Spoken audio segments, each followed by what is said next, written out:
Hello, everyone. So thank you to the STOC organizers for organizing this conference, and thank you for listening. So I'm going to be talking about recent work with Alistair Sinclair, also from UC Berkeley, on sampling from high-dimensional probability distributions, and specifically the Ising model using Markov chains with random initializations. A common setting for high-dimensional probability distributions in theoretical CS, as well as in statistical physics and probability theory in general, is what's known as spin systems. So here one typically thinks of having an underlying geometry or graph G on n vertices, and n being the system size, which we think of as being large.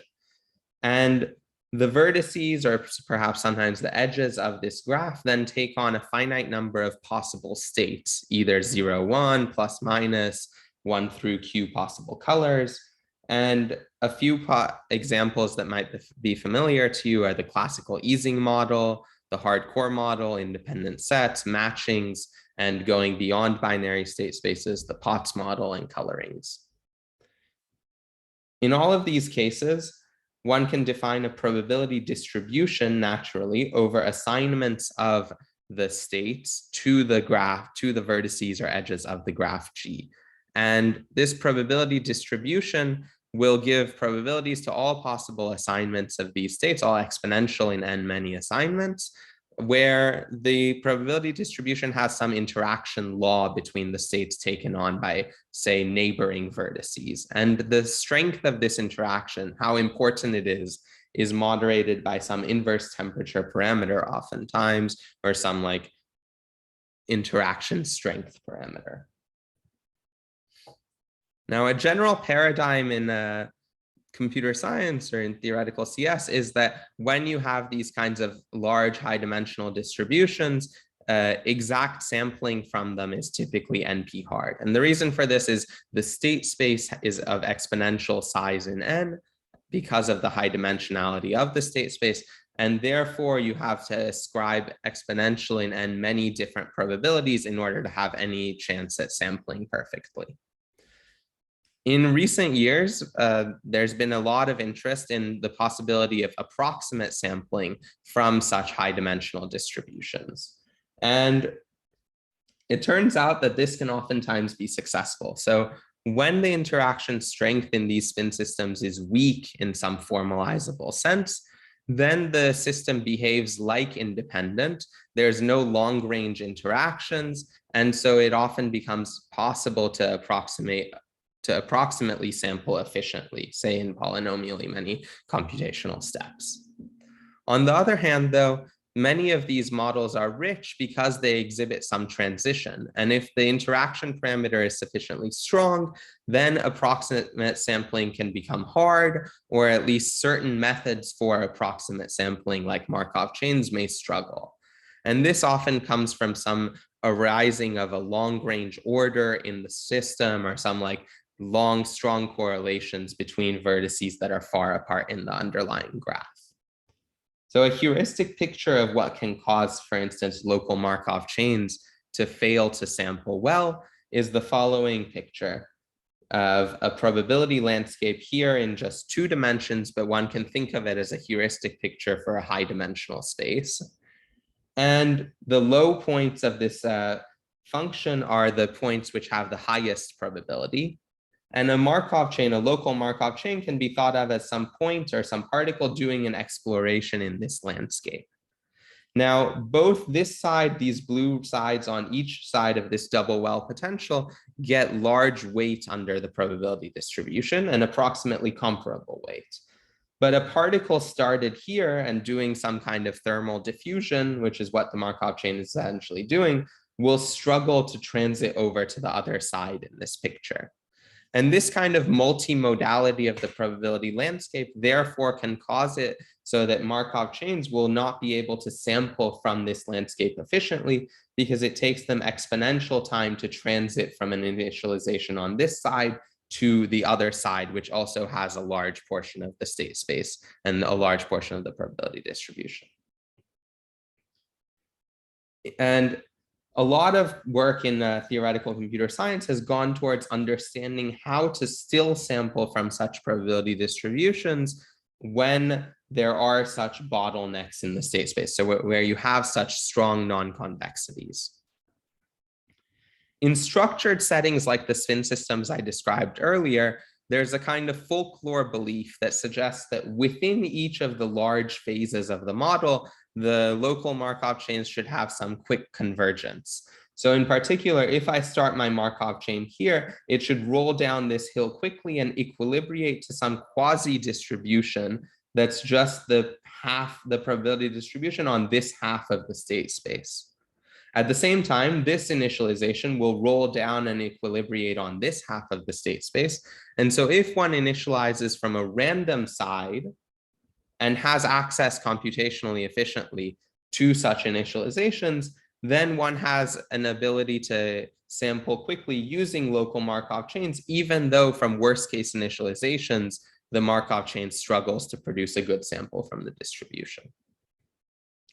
In order to make this formal, however, there's several obstructions. So the first of these comes from the high dimensionality. The picture I've shown here is heuristic in the sense that it's only a function of 2 spatial dimensions. But one can imagine that if there's some, large bimodality in one direction, if we look in the other n-1 directions, because this function is actually a function in n-dimensional space, n being large, there are many other wells, for instance, this one here, which could slow down the equilibration within each of these large phases.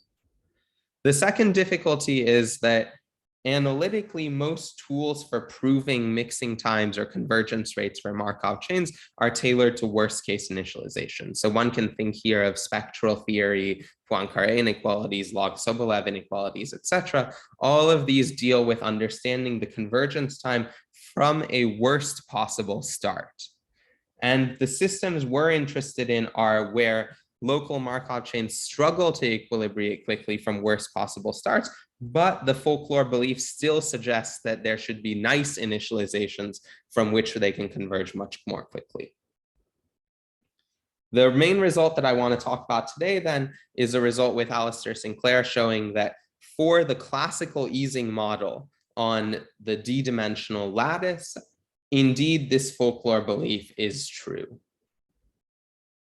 To get everyone on the same page, let me remind what the Ising model is. So the underlying geometries that we're primarily concerned with are the integer lattices in d dimensions. And so here you can think about a torus of side length n in zd being the integer lattice in d dimensions with nearest neighbor edges. And here I've shown the picture in 2D and 3D, and you imagine the two sides of this picture wrapping around together to form a torus.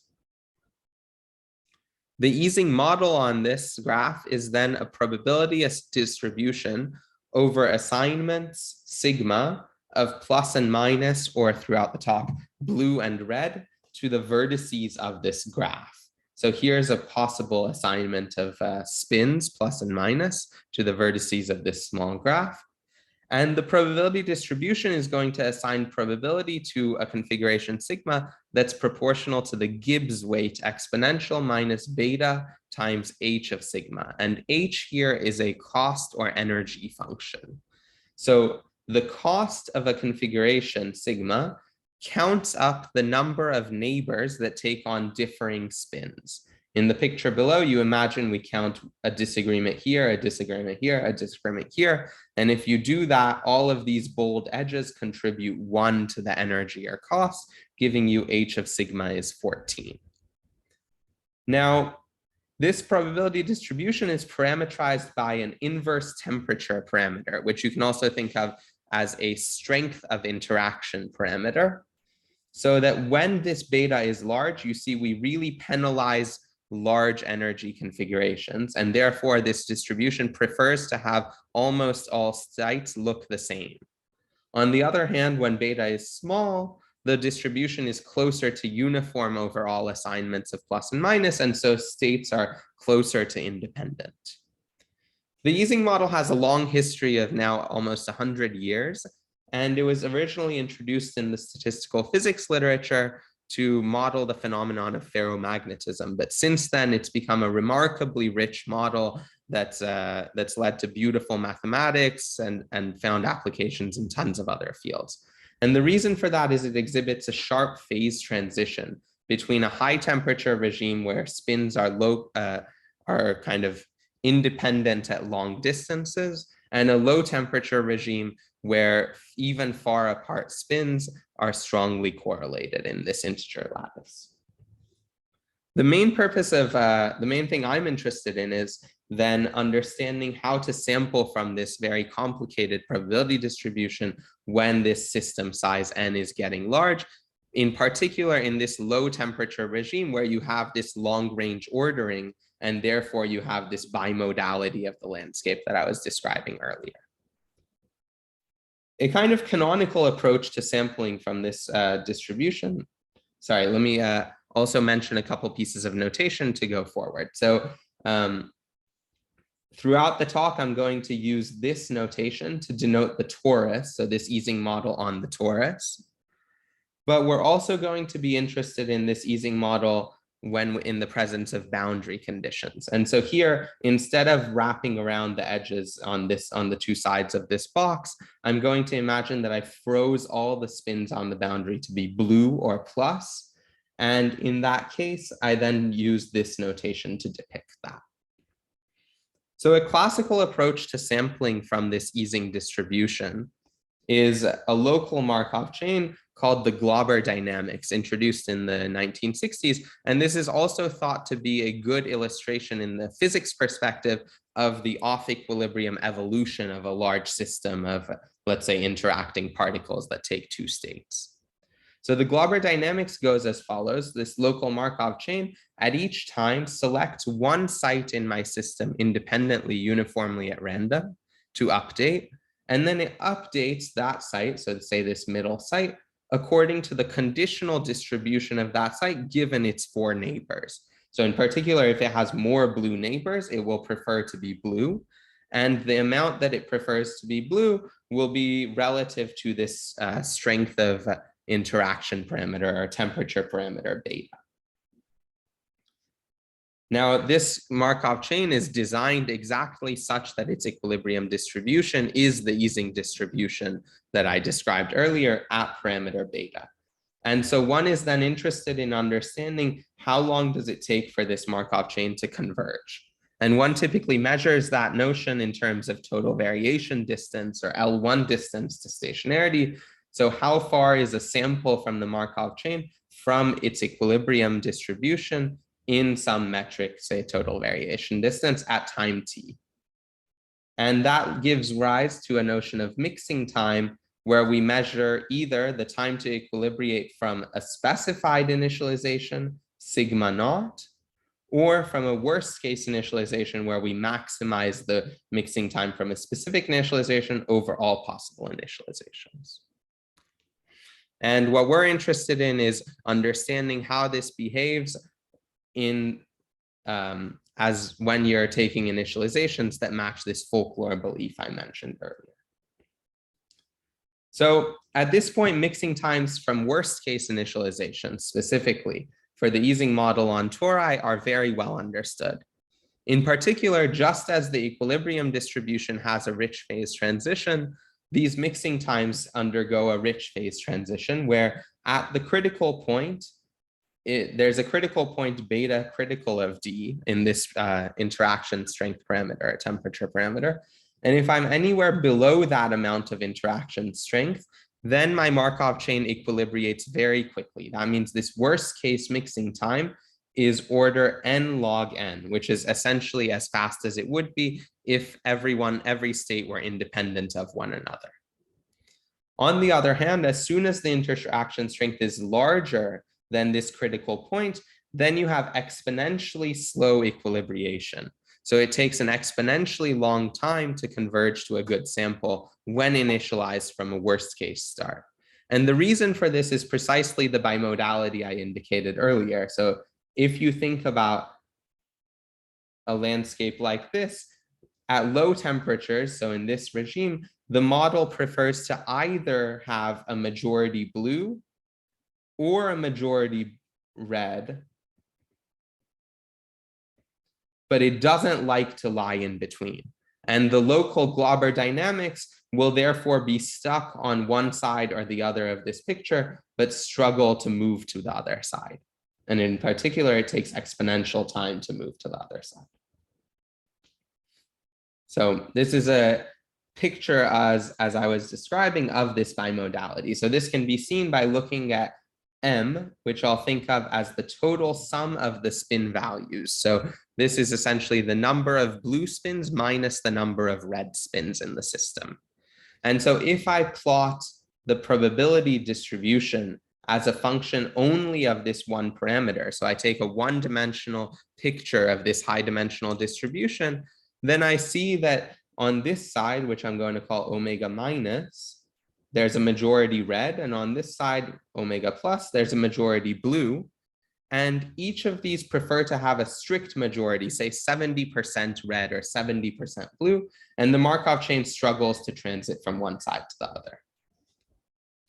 Because of this difficulty, there's been a long literature in the computer science literature, specifically on alternative approaches to sampling from the Ising distribution on general graphs or say the integer lattice. And so this includes the seminal work of Jerome Sinclair using some alternative representation of the model called the even subgraph representation. It also includes what's called the random cluster representation, the well-known Swenson-Wang dynamics. All of these are either non-local Markov chains or some alternative representation of the system. This line of approach to overcoming low temperature bottlenecks has also seen a lot of recent success for the more complicated Potts model, where one can take more than two possible states. And so here's just a sampling of this rich literature. But what I'm concerned with is this more fundamental question, just thinking purely about the Glauber dynamics itself and using local Markov chains to sample, about whether one can overcome the slowdown at low temperatures using smart initializations, e.g. the folklore belief of random phase initializations. So in particular, one would expect that if I initialized my Glauber dynamics, so the local Markov chain for the Ising model, randomly, either with everyone being blue or everyone being red, each with probability 1/2, then I should be able to sample quickly, because the initialization from everyone being blue should converge to roughly the probability distribution when there's a majority of blue spins. And the initialization from everyone being red should converge roughly to the probability distribution when there's a majority of red spins. And so the mixture of these two Markov chains initialized from each of these should give the mixture of the two probability distributions, which is indeed the equilibrium measure we're trying to sample from. As I said, this is a folklore belief in these kinds of Markov chain problems, that this kind of random phase or random ground state initialization for the Ising model should be fast. But the only setting in which it was known to this point was in the context of a fully mean field model, which effectively reduces it to a one-dimensional problem.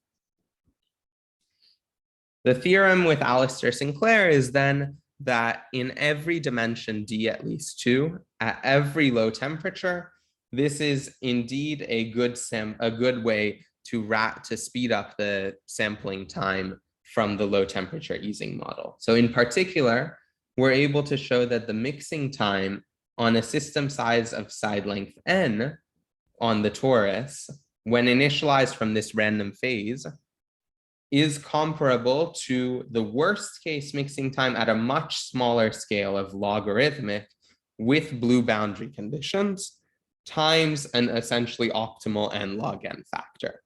So this is a scale reduction type of theorem where we say that the mixing time at scale n on the torus with this smart initialization is governed by a problem at a much smaller scale, a worst case mixing time. But here we've destabilized this symmetry of low temperature and put in blue boundary conditions.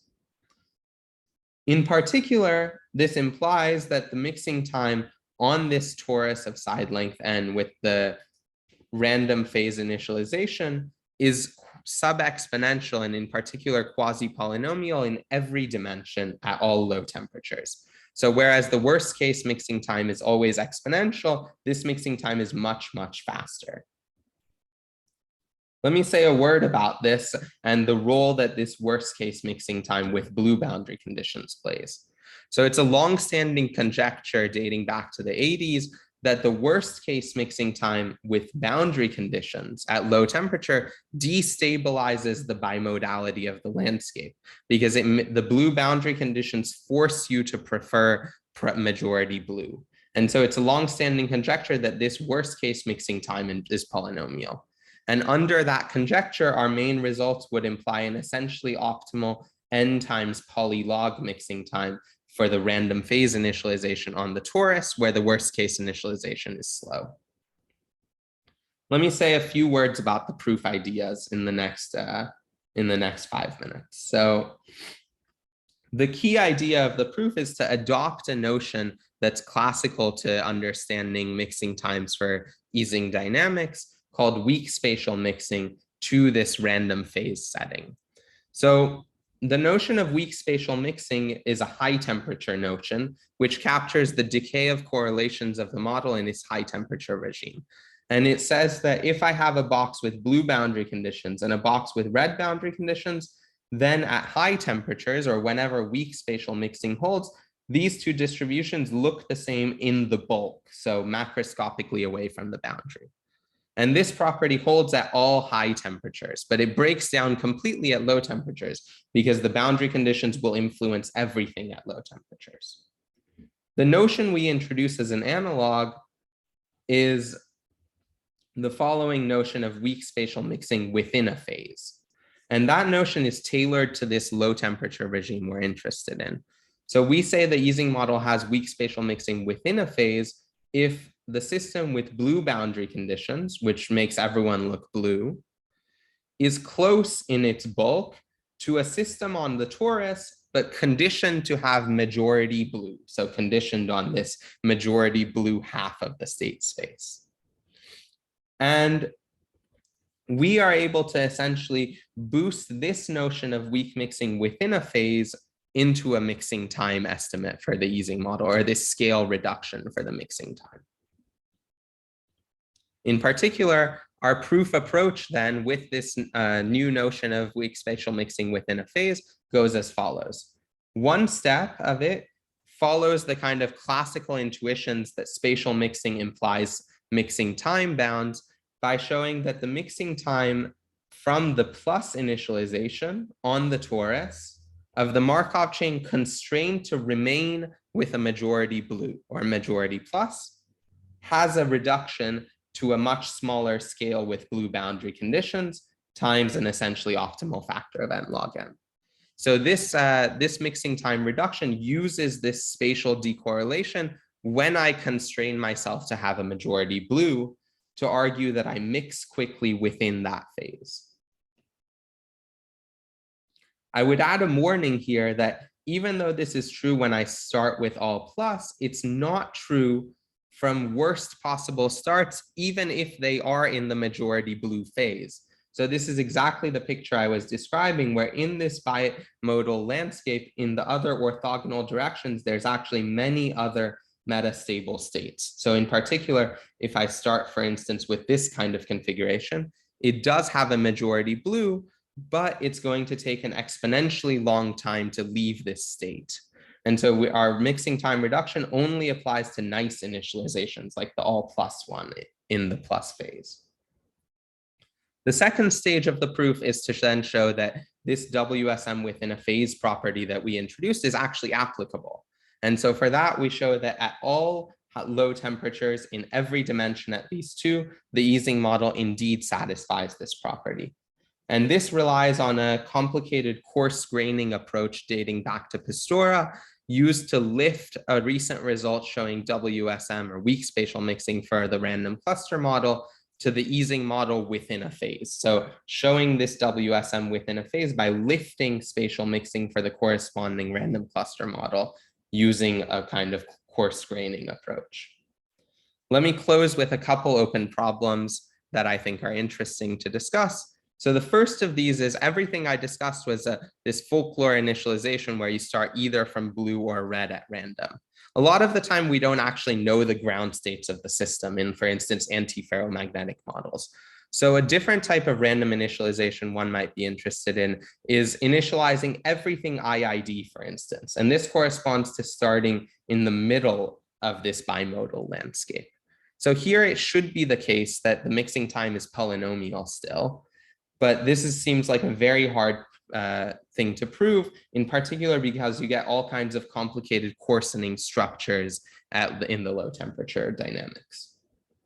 The other extension I'll mention is extending this kind of intuition to the Potts model, where we do indeed know the ground states, but we don't have the monotonicity that the Ising model has, and therefore a lot of our analytic tools become unavailable to us. And with that, thank you very much for your attention.